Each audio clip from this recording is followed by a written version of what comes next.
Vesey, Chairman of Babergh District Council, and I will be chairing this meeting tonight. First of all, may I remind you of some domestic arrangements. Toilets are situated outside the meeting room, opposite the stairs. Cold water is available in the breakout area outside the meeting room. If the fire alarm should sound, please leave the meeting room by following the first exit sign and meet on the Ipswich Town Football Club training pitch. Do not re-enter the building until you're told it is safe to so do. Please switch off all mobile phones or turn them to silent. I'd like to remind everyone present that this meeting will be broadcast live to the internet and will be capable of repeated viewing.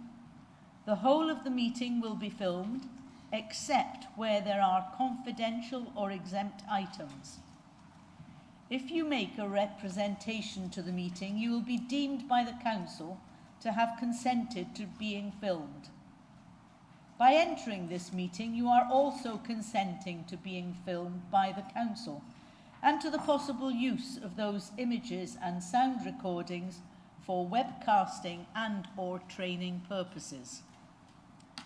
The council, members of the public and the press may record, film, photograph or broadcast this meeting when the public and the press are not lawfully excluded.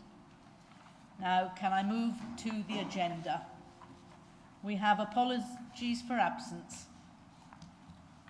Yep. Thank you, Chair. We have received apologies from Councillor John Nunn, Councillor Deborah Saw and Councillor Margaret Maybury.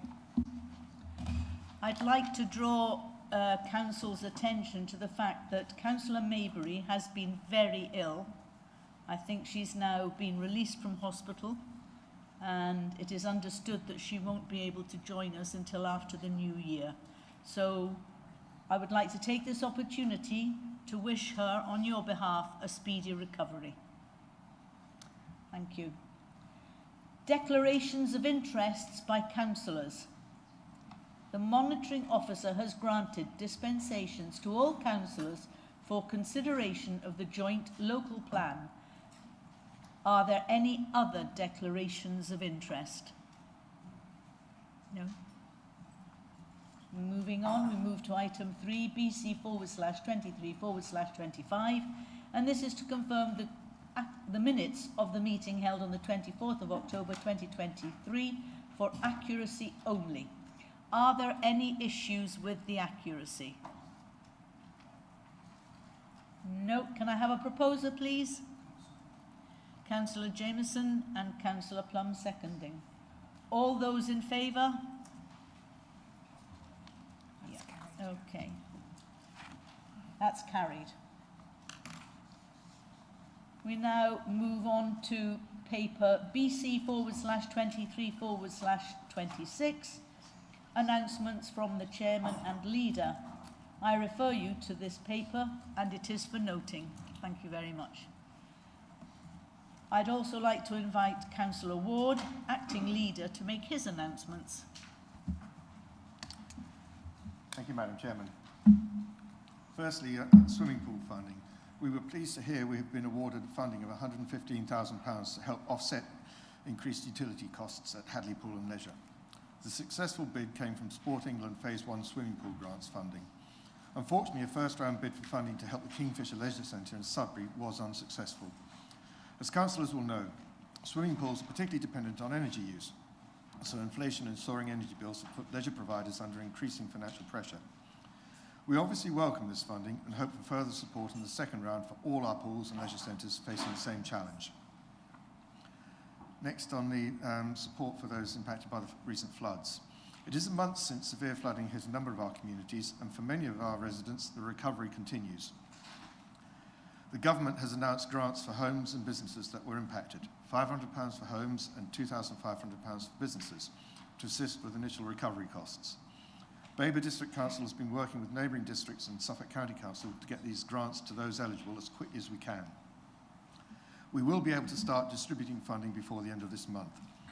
Now, I'd like to remind everyone that all reports of property flooding need to be submitted via the Suffolk County Council website. Next, new winter grant. You may have seen the announcement earlier today that we have launched a new Living Well in Winter grant to help communities tackle issues like social isolation and the need for warm spaces this winter. The funding means that the councils can help communities tackle social isolation and address the choice that for some residents of whether to heat or eat this winter, as the cost of living crisis continues to take its toll.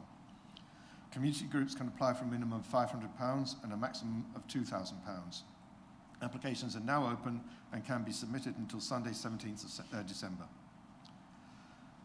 Next, I just wanted to touch on South Cambridgeshire.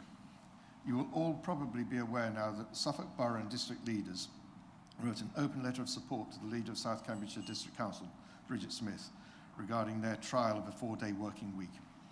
This is not about the merits or otherwise of a 4-day week, but it is about local autonomy. This is a matter for a local authority alone, and the government shouldn't intervene. It sets a dangerous precedent, and councils must be allowed to make their own informed decisions. The decision to serve a best value notice is heavy-handed and tantamount to bullying. The council must now answer up to 80 questions totaling 186 individual requests from government every week, which will be very time-consuming and costly to do. They also have to provide cost and performance data going back to 2018. It is a misuse of the best value notice process, and no evidence that one is necessary has been provided. Councillor Smith was very grateful for our support and thanked us for what she said was an incredibly kind and helpful letter. And finally, you will have received an email from Councillor James Giles of the Royal Borough of Kingston at the weekend asking you to sign a letter regarding the situation in Gaza on behalf of an organisation called Councillors for a Ceasefire. The tone of the email has caused a lot of worry and fear for many, and the LGA chairman, Councillor Sean Davis, has sent out an urgent message reassuring us that no contact data was supplied by the LGA. However, I know that some of you are concerned by the small print at the end of the email, which states, "You are receiving this email because you opted in via our website." And I have written to Councillor Davis to seek clarification. This is further complicated by Councillor Giles sending his email from his Kingston email address. And I will update you when I have further information. Thank you, Chairman.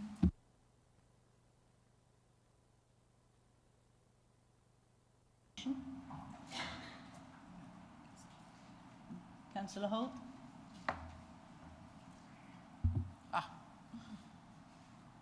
Yeah, Councillor Ward mentioned the letter to South Cambridgeshire. Obviously all members weren't consulted on that, and it is somewhat surprising that a letter sent on behalf of us all on such a topic. It certainly came out in the press that it was on behalf of the council, which represents all of us, and none of us were consulted on that.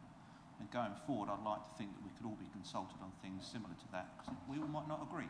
I personally don't. So I just think there's a note that perhaps he could take forward when sending out emails like that and letters of support. Okay.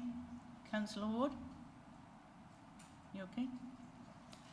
Right, moving on to receive notification of petitions in accordance with council procedure rules. None received, Chair. Thank you. Questions by the public in accordance with the council procedure rules. None received, Chair. Thank you. We now move to item 7, which is questions by councillors in accordance with the council procedure rules. I refer you to the questions in the tabled papers. I would now like to invite Councillor Beer to ask his question. Thank you, Madam Chairman. Good evening. My question is to Councillor Sally Davis, Cabinet Member for Planning. Our mission is to provide strong, proud and inspirational leadership, striving for excellence and together building great communities for everyone to live in, work, visit and invest in.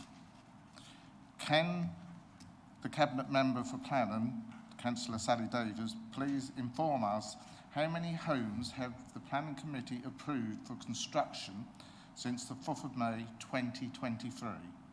And similarly, how many have been occupied, if possible? Thank you. Thank you. I'd now like to invite Councillor Sally Davis to respond.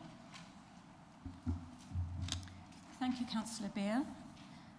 Babergh's Planning Committee have had 2 applications for housing since the election in May 2023, one for a single dwelling and one for 43 dwellings.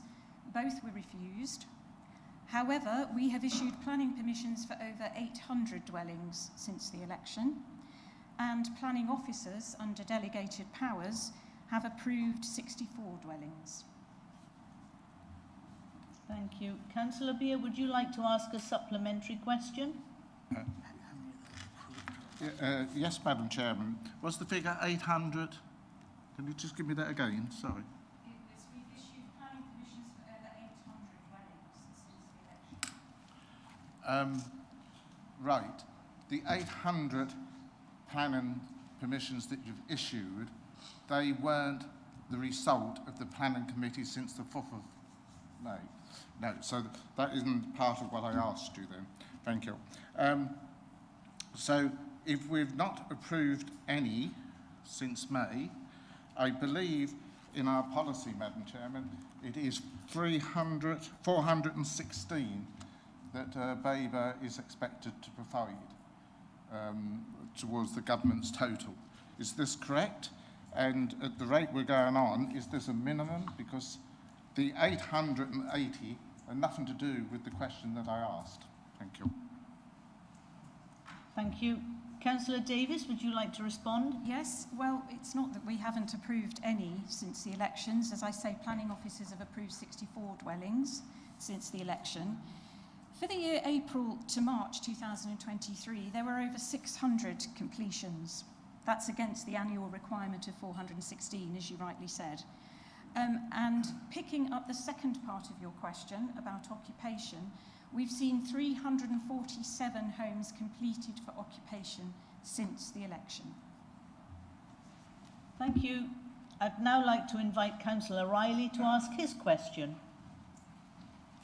Thank you, Madam Chairman. There we are. Right.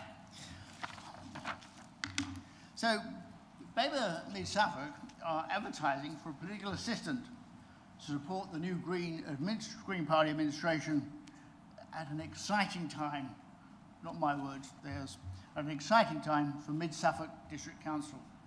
So can we please confirm that no cost for this post will fall on the taxpayers and residents of Babergh, and that any recruitment by Babergh for a similar post will come to the full council for approval prior to the post being advertised? Councillor Ward, would you like to respond? Yeah, thank you. Yes, I must admit, I'm rather pleased you qualified your use of the word exciting, because I was a bit surprised when I saw that in the written version, because I was surprised, and I'm sure the Greens would have been in equal measure bemused and delighted if you were starting out on a new political journey. Don't think so. But Don't think so. we'll have to wait and see what the Nub News headline in tomorrow's press is. We'll see.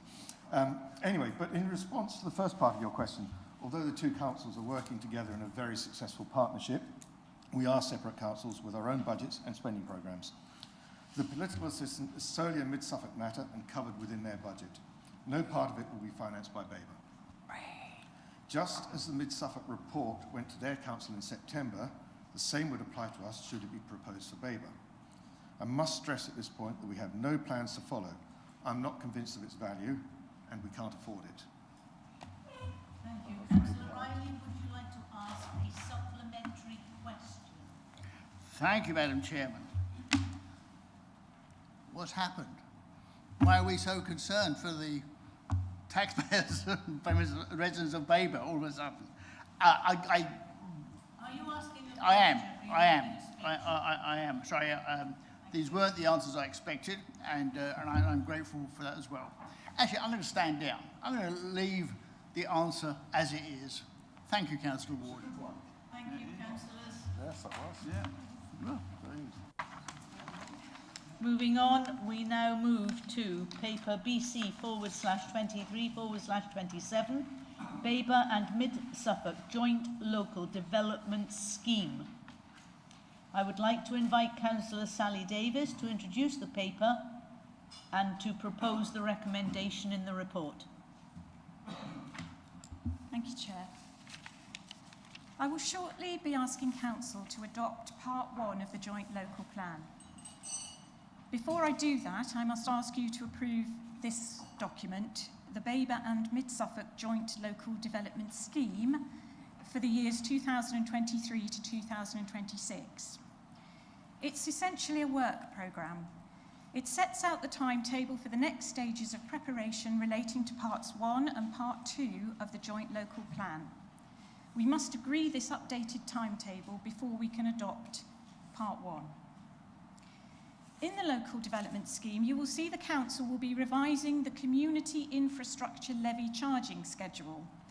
In plain English, that means we must decide whether to increase the levy or fee we charge developers when they build on the land in our district. This levy funds the infrastructure to support such development, and in the coming months we will review this. The Local Development Scheme also sets out 9 supplementary planning documents.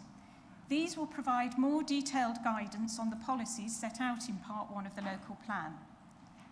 We've introduced an additional supplementary planning document on air quality to provide further detail on assessing the impact of air quality on sensitive environments. A supplementary planning document on renewable and low carbon energy will set out our expectations in relation to solar farms and other renewable energy planning applications. This local development scheme replaces the current one adopted in October 2022. And councillors will see that it clearly shows the anticipated timescales for the preparation of planning documents up to the adoption of Part 2 in December 2026. So I propose the Council agrees the recommendations as set out on page 18 of the report. Thank you. Councillor Davies, do you have a seconder? Thank you, Councillor Ward. We'll now move to questions. Councillors may ask as many questions as they wish. However, they must be relevant to the subject under discussion and must be a question. So do I have any questions? Councillor Busby. Yeah. Sally, you said it was completion December 26. According to the Gantt chart, it's 25. I would have thought 25 was more realistic. We submitted to the planning inspector in June 2025, and it will be ready for adoption in December 2026. So that's the planning inspector's timetable we have to stick to there. It's very long. Yeah. Okay, thank you. Any more questions? Well, it looks as if questions have finished. We'll now move to the debate. Councillors will only be allowed to speak once and for 3 minutes, and it will be timed. So who's going to open the debate? Councillor Ward? Well, if nobody else, yeah, just a few words. This is a very important document because it does set out the timetable and the work programme for the next 2 to 3 years. I'm very pleased that we've now updated this, but we must, and the issue that I think we all really understand is there's a huge amount of work here, not just for the Local Plan Part 2, but for the 10 SPDs and for the civil charging schedule. There's a massive amount of work that needs to take place over that period of time. We want to avoid slippage as much as possible. It's got to be managed very tightly. It's going to need very high degree of project management to make sure that we keep to this timetable, because any further slippage really I think is something that none of us wants to see, particularly with the Part 2 of the plan, because that's going to have all of the important information in about spatial distribution, site allocations, etc. So I'm pleased with the LDS that we've got, but I think we all recognise it's a very challenging timetable. Yeah. Thank you, Chair. Anyone else for debate? Councillor Holt. Yeah, picking up on Councillor Ward's comments, I noticed the subject and scope, hierarchy, settlement, housing requirements figures for the neighbourhood plans. We've got a lot of neighbourhood plans coming on at the moment, and a lot of this detail is going to affect the current ones that are in place and also the ones going through the process of developing. So I'm very conscious that a lot of people are putting a lot of effort into neighbourhood plans at the moment, and part 2 could affect how those neighbourhood plans will eventually be put out and the alterations they might have to have put in place when part 2 comes into place. So I would urge all officers to make sure they liaise with parish councils to ensure they're kept up to date with all the important information when they're compiling and putting together the neighbourhood plans, so that they don't waste parish councils' valuable time and volunteers' time in putting these plans together. Thank you. Anyone else for debate? Or can I take it that we've concluded the debate? Councillor Davies, do you wish to add anything? Yes, I just say thank you to the 2 councillors for their comments.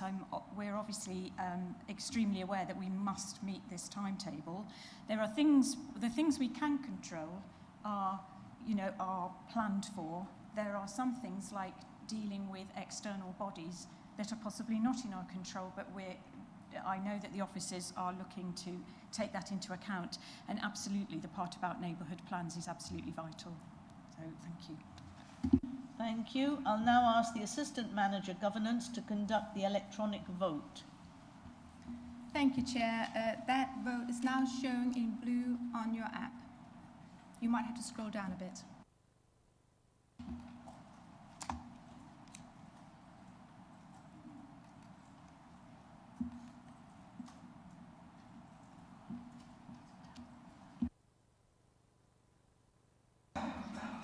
Councillor Beer, may I take your vote? Pardon? Approved. Thank you. Councillor Owen, may I take your vote, please? Yeah. Thank you.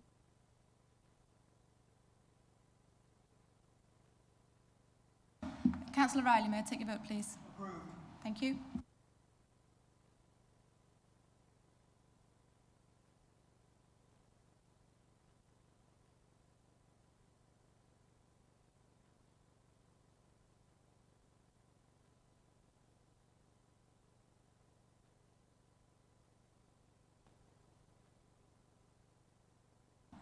Councillor, okay, oh, thank you, no problem. That's 29 votes for, and that's unanimous, Chair. Thank you. /23/28. Babergh and Mid-Suffolk Joint Local Plan for adoption. I'd like to invite Councillor Sally Davies to introduce the paper and to propose the recommendation in the report. This is a rare moment. It's not every day that a council is invited to adopt a local plan. It's taken 7 long years to reach this moment. I'm new to my role, and I've not been part of this long, arduous endeavour. So I am nowhere near as excited as the officers in this chamber. Look at them. They're beside themselves with excitement and anticipation. Councillor, they're really jumping about, I know, aren't they? they Yes. just can't hold it back. So, yes. Work on the joint local plan started in summer 2016, and the plan has been through 3 different versions and extensive consultation before the examination by the planning inspectors, which began in 2021. I would like to thank the officers who have brought the plan to this point. In particular, the planning policy team, who've spent many days, months and years ensuring the plan is sound.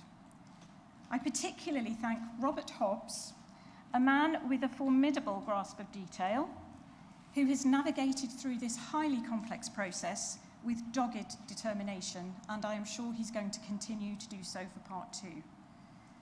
Thanks also to Tom Barker, who has overseen this plan throughout. Thank you. And I pay tribute to my predecessor, Councillor Clive Arthey, who worked extremely hard with unfailing commitment to shepherd through this part of the local plan. There are many officers and councillors who have been involved, and I thank them all. The planning system shapes what development can happen where. Done well, planning ensures that the right development happens at the right place in the right time, benefiting communities, the environment, and the economy. Decisions on development affect all of us. That's why it cannot be left to private individuals to decide what happens where. So the planning system is a cornerstone of democracy, and a local plan is a key document. It sets out a vision and framework for the future development of an area, consulting with a range of organisations and communities in doing so. Local plans address needs and opportunities in relation to housing, the local economy, community facilities and infrastructure. The government says they should safeguard the environment, enable adaptation to climate change, and help secure high-quality, accessible design. It provides a degree of certainty for communities, businesses and investors, and a framework for guiding decisions on individual planning applications. So on the 19th of September 2023, the planning inspectors, the gods of the local plan universe, concluded that the Babergh and Mid-Suffolk Joint Local Plan Part 1 is sound. This means the plan is positively prepared, justified, effective and consistent with national planning policy. So we are now able to consider adopting the plan because the inspector says it is sound. The adoption of the plan is a significant milestone. It means Babergh District Council will have an up-to-date planning framework to guide development up to 2037. Planning officers and the planning committee will use the plan to inform their decisions. It will be relied upon at appeals. So the Joint Local Plan Part 1 with the modifications incorporated is appended in Appendix A, and the main modifications are summarised in the Council report and detailed in the Inspector's report at Appendix B. Adopting the Joint Local Plan Part 1 enables the Joint Local Plan Part 2 to progress as set out in the Local Development Scheme. I propose that Council adopts the Babergh and Mid-Suffolk Joint Local Plan Part 1 and agrees the recommendation at page 22 of the report. Do I have a seconder, please? Councillor Ward. We'll now move to questions. As you know, you can ask as many questions as you wish. However, they must be relevant to the subject under discussion and must be a question. Any questions?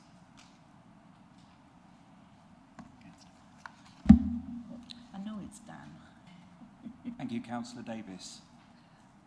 One of the modifications you have on biodiversity, which can be found on LP 16, Section E, regarding achieving biodiversity net gain of 20% originally from 10%, what, in your mind, is it more political will than anything else that would prevent a target of 20% being achieved? Thank you, Councillor Potter. Yes, in the Joint Local Plan Part 1, there is a minimum requirement of a 10% biodiversity net gain on any development. That's the minimum, and that really only just holds the line. What we will be looking at in the supplementary planning document on biodiversity and trees is looking to make that 20%. And we'll be investigating how we can make that happen, because for every tree we knock down, for every hedge we grub up, for every green field that we dig up, we destroy valuable biodiversity, and we must replace it. And not only replace it, but we must put it back even more, because we have lost so much biodiversity over the past decades.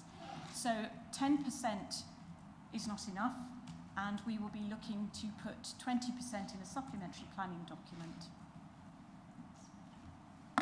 Thank you. Councillor Riley. Thank you, Madam Chairman. The Joint Local Plan runs for 14 years, and yet this year and the next 3 years, we look like running a deficit of about £6 million. Can you tell me, or confirm to me, that the development plan will acknowledge that we have debts to the past and requirements for the future? And please tell me that we intend to make Babergh of an affluent community and not one that's living beyond its means? I'm going to refer that question to the officers. I don't feel qualified to answer that question.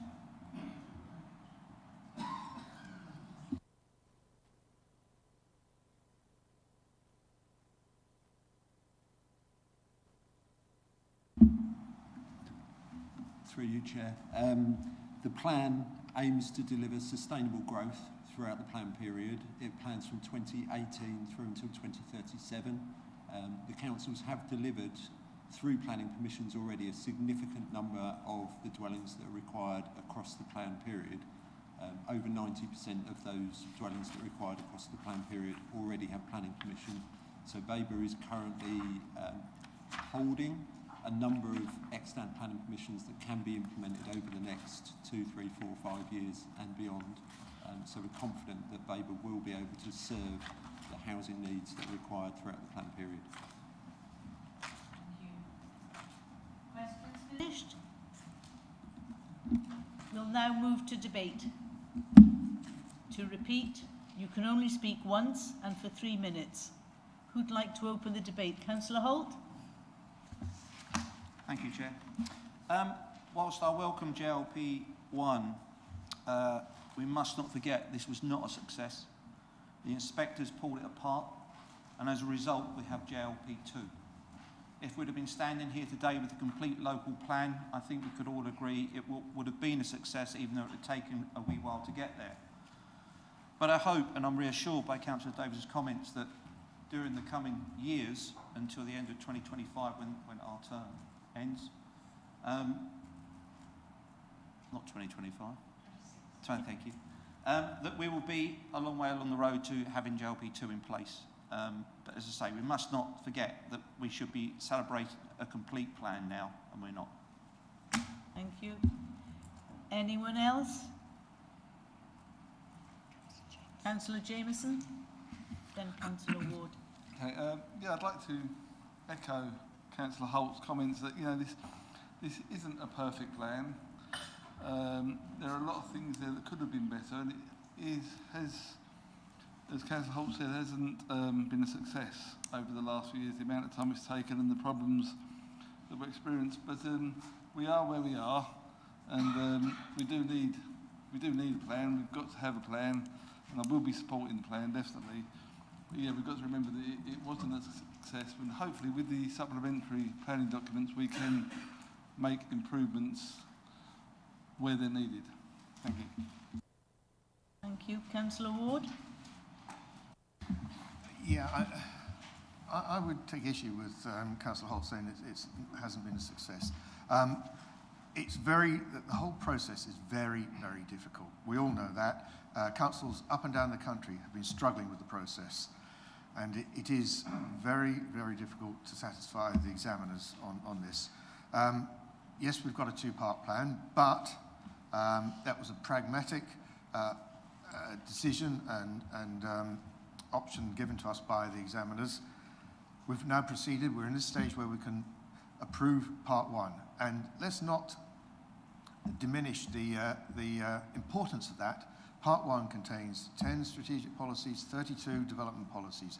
These are crucial for controlling how development takes place in our districts going forward. Whatever you may think about the split between part one and part two, this is really a momentous moment for both of our councils, and it does show the power of working together, and it's what our partnership is all about. So I think we're in a great position now. We've got new clarity over development policies for our planning committees going forward. And so, notwithstanding some of the limitations with the part one, which we all know and has been mentioned so far, it's not perfect, but it is a great great improvement on what we've had before on the core strategy and all of our policies from the previous local plan. I would like to just say one final thing, and this is Councillor Davis has mentioned this, and that is I wanted to talk a bit about Clive Arthey. Clive, when he became a planning portfolio holder, he did promise me that he would see the local plan delivered. Unfortunately, he didn't manage to achieve that before the election in 2023, but he got a huge way forward. And the fact that we are here today debating this and hopefully approving it this evening, adopting it this evening, is in a large part down to him. As far as I'm concerned, this part 1 is Clive's legacy. Thank you, Chair. Councillor Davies, you have a comment? Yeah? Yeah, thanks. So, first of all, I'll endorse the comments about Councillor Arthey because he did an absolutely amazing job. I remember this going back to the call for sites, 2015, 2016. It's been a long and arduous process. There's a couple of points I want to make. First of all, I wonder how different it would have been if it had just been a Babergh local plan. And I think it's a cautionary tale about us and Mid-Suffolk coming together because, as the inspector pointed out, there's a lot of issues came along with that. And I think it would have been a lot different if it had just been Babergh. I think all the hard work that's gone into it shows how much scrutiny has taken place in there as well. And our residents can be somewhat assured, and I totally appreciate Councillor Holt's point, it's not a perfect success, but our residents should be assured that this has been looked at in real depth and detail. Therefore, the next stage is to make sure that the work that the officers, in particular Councillor Parker and Councillor Hobbs, have done are not wasted by ourselves. When our planning committees get together, and indeed the officers, they need to be fully trained and use this document to its absolute full advantage and not miss the opportunity. We need to make sure our residents are well served by the document. I will be supporting it, obviously, and well done to the officers and again to Clive Arthey, and thank you for presenting it. Councillor McCraw and then Councillor Horan. Thank you, Chair. Yes, addressing this point about part 1 and part 2, we were all surprised when it came back to say the inspector wished to separate it into parts 1 and 2. But I'd like to point out there are actually some advantages here. The sheer length of time which we've been watching or looking at this plan, 6, 7 years, however you count it, has meant that some of the call for sites, the allocations made, may in fact have been superseded by events. And in fact, a new call for sites is thoroughly justified. We're also supported by the fact that we have sufficient housing permissions to supply us with housing for 7 years, according to the requirements that's made of us. And this gives us a chance to continue with these supplementary planning documents. And I'll just suggest that had part 2 being adopted today, some of the points that members, particularly in the Green Party here, would like to include in the supplementary planning documents would not have had a chance to be considered. Well, they will now, and I don't see anything wrong in us spending a little bit of time in doing that. In the meantime, we have part 1, planning committees can use it. We no longer have the struggle, the problems of dealing with the conflicts between CS2 and CS11 and which policy applies here and which policy applies there. We have relative simplicity. So I think there's an absolute no-brainer, and I will also echo the comments made about Councillor Arthey, but I would actually commend everybody involved in the entire process because I've been there all the way through it, and I'm really glad it's over. Thank you. Thank you. Councillor Horan? Yes, thank you, Madam Chairman. My query is partly a question, I suppose, mainly for clarification. Recently, since the spring, the government have launched a light touch neighbourhood plan, and Babergh is contributing and working with that.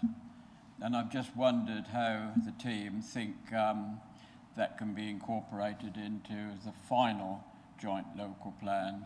There are 5 villages who've gone for this route, and 4 of them are in my ward.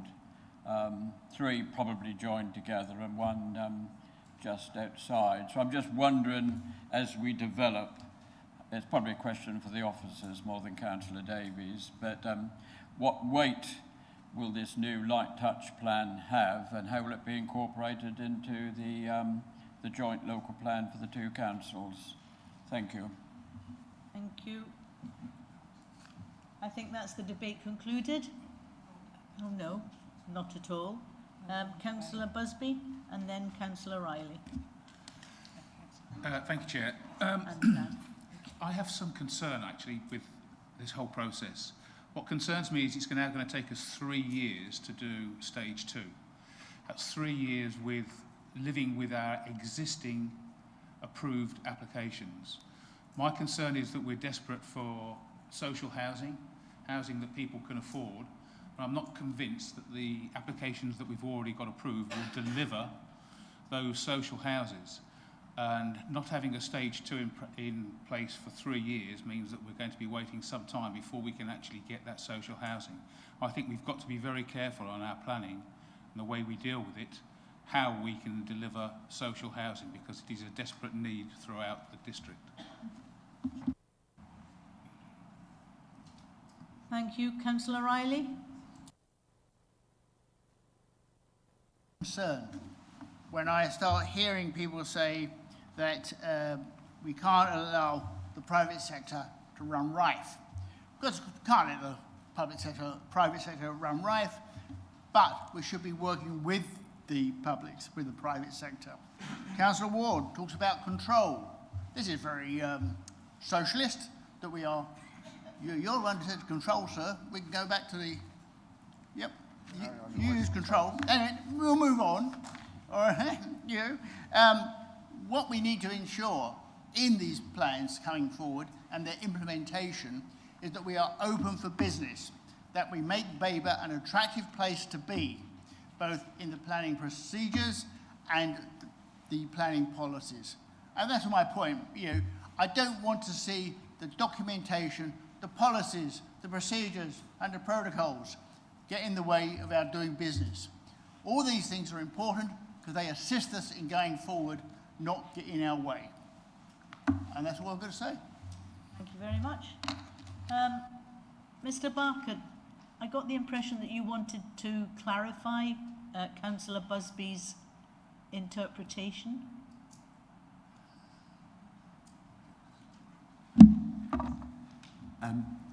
It might be easier to take outside the meeting, but of course the plan that you are potentially approving tonight does not preclude you from granting planning permissions in accordance with the policies within the plan. So you don't have to wait for part 2 before you grant any planning permissions for new dwellings. There are all sorts of policies within part 1 that would support new housing development within certain circumstances. So it's just to clarify that point, really. Thank you. That's helpful. Yeah.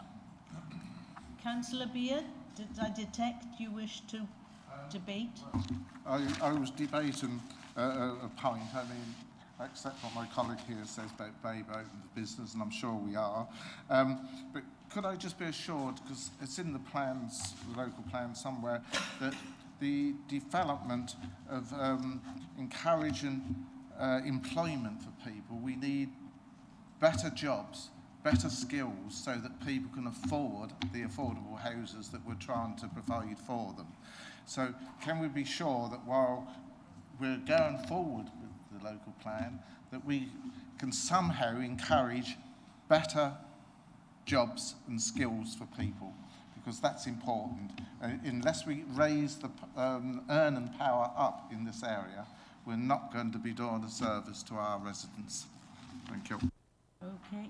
Councillor Davis, you should only speak once during debate, but I'll allow it this time. Yeah, so I just wanted to respond in my role as the economic portfolio holder and assure Councillor Beer that every effort is being made and regeneration sites are opening up. You've seen we had a recent one in Hadley, which will bring employment, and there's many others going on. Skills in Sudbury, you'll have seen the skill set there, and Grantham regeneration, there is movement of such, albeit small at the moment. So yes, you're absolutely right. We need to bring more skills and decent pay as well for everybody, and so they can afford even the affordables. And I agree with Councillor Busby about the social housing as well. But in terms of our portfolio, the economic regeneration, everything is being done, and more will be coming forward on that as well. Thank you. Thank you to Councillor Davis for that. Thank you. I think debate is now concluded. No, Dan. Sorry, Dan. Yeah, just on part 2 of the plan, which I was quite pleased to see, in particular my ward with Windmill, assessment of house dwellers' needs. giving a relevant development management policy for houseboat dwellers. And it's disappeared from my screen, but nevertheless it is welcome, and also the air quality within the AONB sites. Of course, I will be voting for this plan.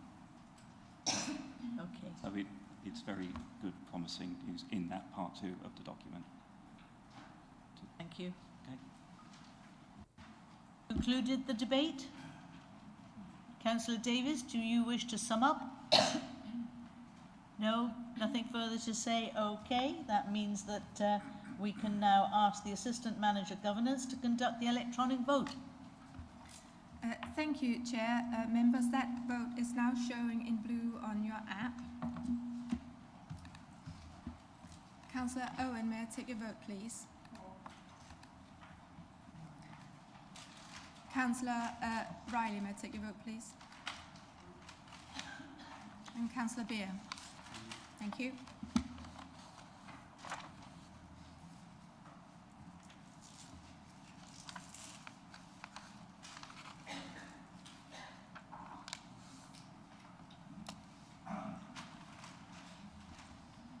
That vote is now concluded, and that is 29 votes for, so that's carried, Chair. Thank you very much.